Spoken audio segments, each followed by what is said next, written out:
নমস্কার বন্ধুরা। তো অনেকের ক্ষেত্রে কি সমস্যা হচ্ছে না, ই ডিস্ট্রিক্ট পোর্টালটা যখনই মোবাইলে বা পিসিতে খুলতে যাচ্ছে তখনই একটা নতুন পপ আপ শো হচ্ছে না, তাদের ই ডিস্ট্রিক্ট পোর্টাল খুলছে না।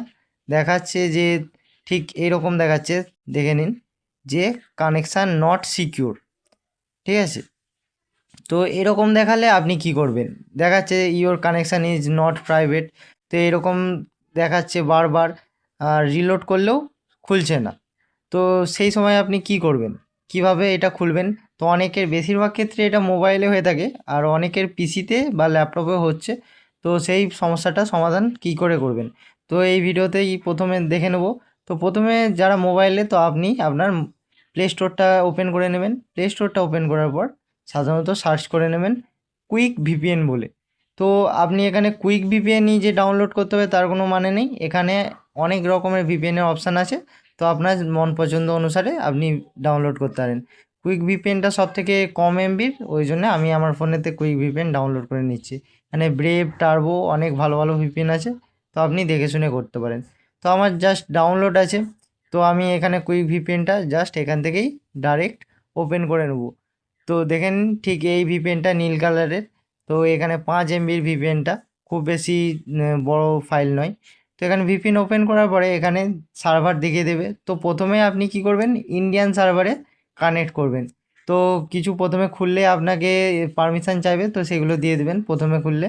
আর এখানে কিছুক্ষণ ঘোরার পর অ্যাড দেখতে বলে, তো সেটা একটু দেখে নেবেন। দেখে নিলে আপনার কাছে ভিপিএন কানেক্টেড টু ইন্ডিয়া এরকম সার্ভারে দেখাবে। আর হয়ে গেলে আপনি জাস্ট আবার ক্রোম ব্রাউজারটা ওপেন করে নিলেন। দেওয়ার পরে আবার ডব্লিউবি ই ডিস্ট্রিক্ট সার্চ করবেন। তো ডব্লিউবি ই ডিস্ট্রিক্ট আবার সার্চ করার পরে জাস্ট এখান দিয়ে ক্লিক করবেন। তো যদি একটু দেরি হতে পারে, একটু অপেক্ষা করবেন।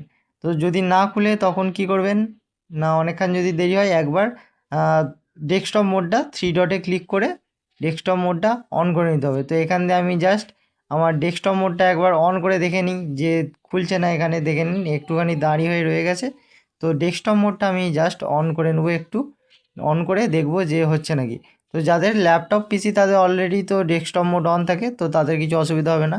আর যাদের পিসিতে, তারা ব্রেভ ভিপিএনটা ইউজ করবে, ওতে ভালো তোমার রেজাল্ট দেখতে পাবে, তাড়াতাড়ি খুলে যাবে। তো এখান দিয়ে আমি ডেস্কটপ মোডটা অন করে আবার একবার ক্লিক করলাম, দেখা যাক। তো এখানে একটু দেরি হতে পারে, তো ব্যাক করবেন না, ব্যাক করে দিলে আবার সমস্যা হতে পারে। তো ভিপিএনটা কানেক্টই রাখবেন, ভিপিএন অফ করবেন না। আবার হয়তো দেখা যেতে পারে যে ইন্ডিয়ান সার্ভারে খুলছেই না, আপনার এরকমই দেখাচ্ছে, দু একবার টেনে নেবেন, ঠিক আছে, রিফ্রেশ করে নেবেন। তাও যদি না খুলে, তাহলে ইন্ডিয়ান সার্ভার থেকে আপনি অন্য সার্ভারে একটু করে দেখে নেবেন। সিঙ্গাপুর সার্ভারটাই প্রথমে করবেন, করলে দেখবেন আপনার হয়ে গেছে। তো এখানে আমার ইন্ডিয়ান সার্ভারেই হয়ে গেছে, একবার রিফ্রেশ করে নেব, করলেই দেখবেন আপনার ঠিক খুলে যাবে এরকম পোর্টালটা। তো খুলে গেলে আপনি এখান থেকে লগ ইন করে নিতে পারবেন। লগ ইন করে নেওয়ার পরে আপনি এখান থেকে যা আপনার ই ডিস্ট্রিক্টের কাজ সেটা করে নিতে পারবেন। তো ভিডিওটা যদি অবশ্যই ভালো লাগে, অবশ্যই একটা লাইক করবেন। আর চ্যানেলে নতুন হলে অবশ্যই সাবস্ক্রাইব করে নেবেন। এরকম আরও ভিডিও চাইতে অবশ্যই কমেন্ট করবেন। ধন্যবাদ।